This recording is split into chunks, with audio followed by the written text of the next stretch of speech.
Hello students, welcome back to IGCSE on Fingertips. Today we are going to start a new series of revision where we will be covering important topics which will help you out in your board exams and also in your school exams, right? So today we are starting with number systems. This video is divided into two parts, or I should say the topic is there into two parts. Today this is the first part of the video. Make sure you watch the whole video and stay tuned for the next part. Let's get started. So numbers are basically divided into two parts. First is real numbers and another is imaginary numbers.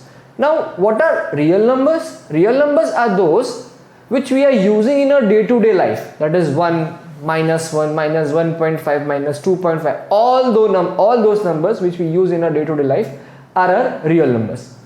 And imaginary numbers are a bit complex, but we will not deal with them right now, right? We will cover them in our A-level syllabus. So minus 1, minus 1.5, 0, 3 by 5, root 2, root 5, they are all real numbers.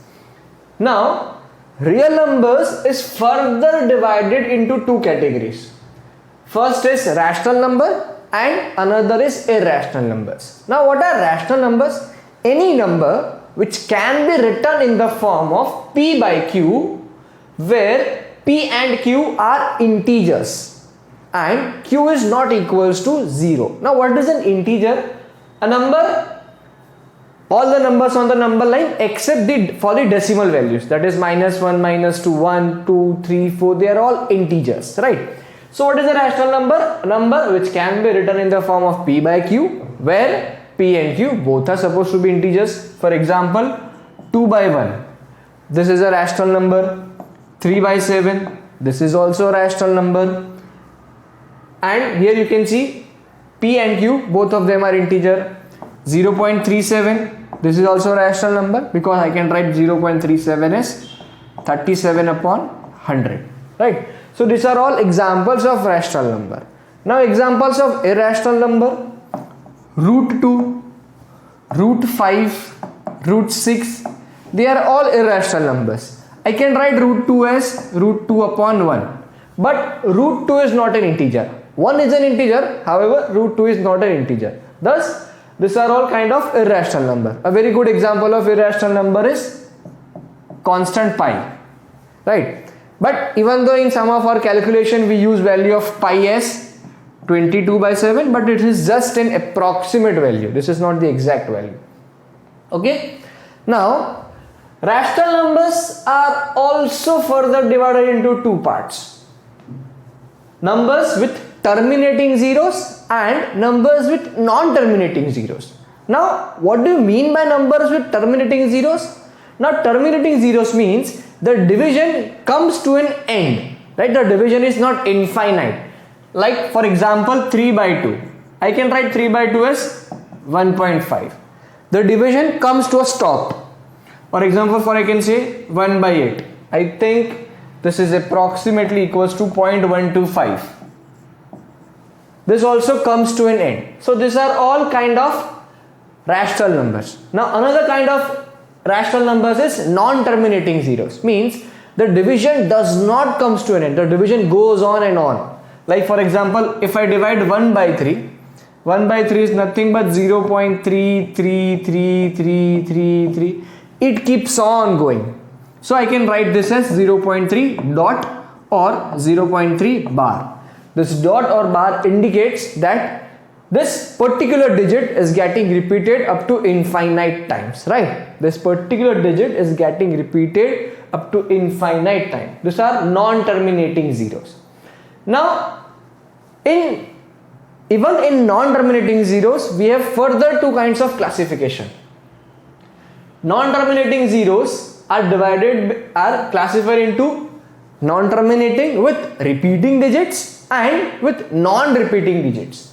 Now what do you mean by repeating digits? Repeating digits means there is a fixed pattern of repetition. Like for example, if I write 0.23, 23, 23, 23, as you can see 2, 3 is getting repeated. So this is a fixed pattern. So I can consider them as repeating digits, non-terminating but repeating digits. Now there are also some non-terminating numbers which are non-repeating. For example, root 2. Now the value of root 2 is 1.414 and it goes on. There is no fixed set of digits which are getting repeated. So all these non-repeating, non-terminating digits are my irrational numbers. But all my non-terminating repeating digits are my rational numbers. Okay? Now let us take an example. Now what is important for our boards? In our boards, many times they give us a question. The question is something like this. Let's say a number is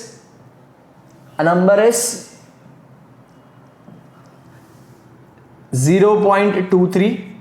Now convert this number in the form of p by q, right? Or convert this number in the rational form. So now what is the problem here?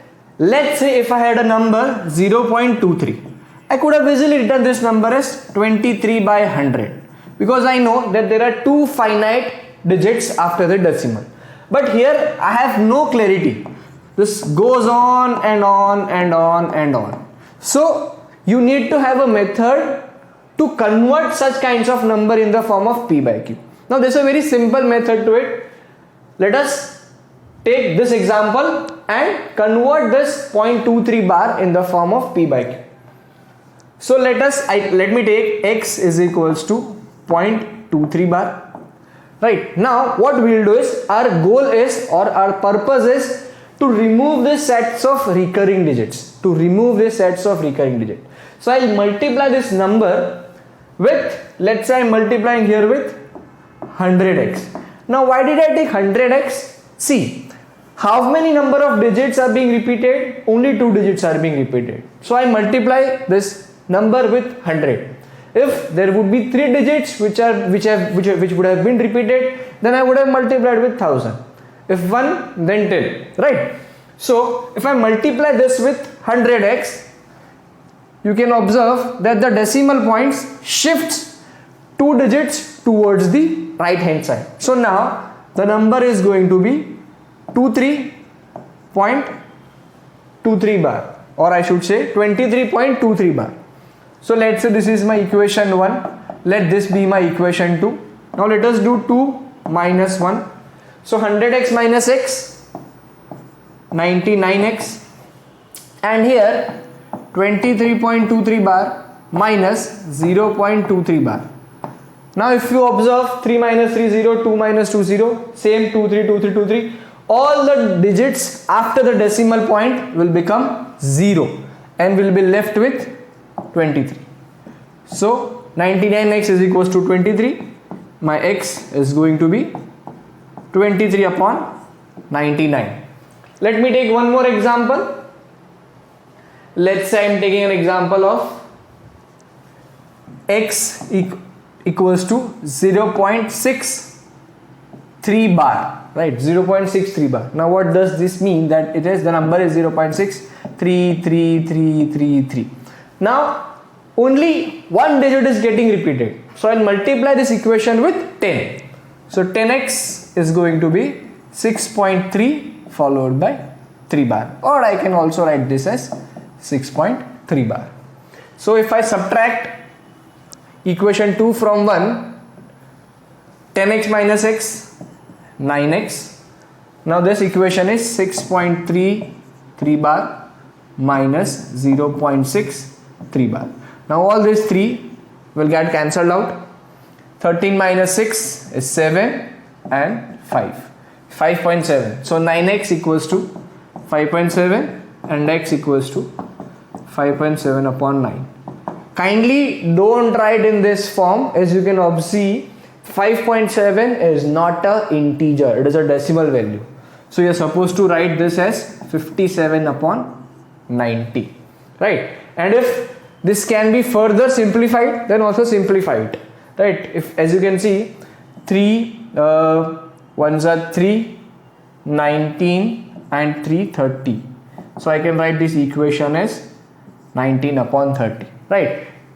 So this is how you convert repeating digits of non-terminating zeros into P by Q form. Such kinds of questions are repeatedly asked in your boards. Generally, they are only asking up to 1 decimal or 2 decimal repeating digits only. 3 repeating digits are not asked. But you can take this as your assignment and give your answer in the comment section below.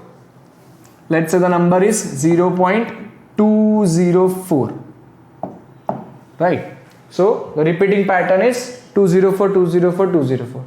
That's it. Comment your answer below. I hope you have enjoyed. In the next part of the video, we'll cover about bounds, wherein we'll apply or we'll learn how to apply the bounds. Okay. So like our video, share and subscribe. See you. Bye bye. Take care.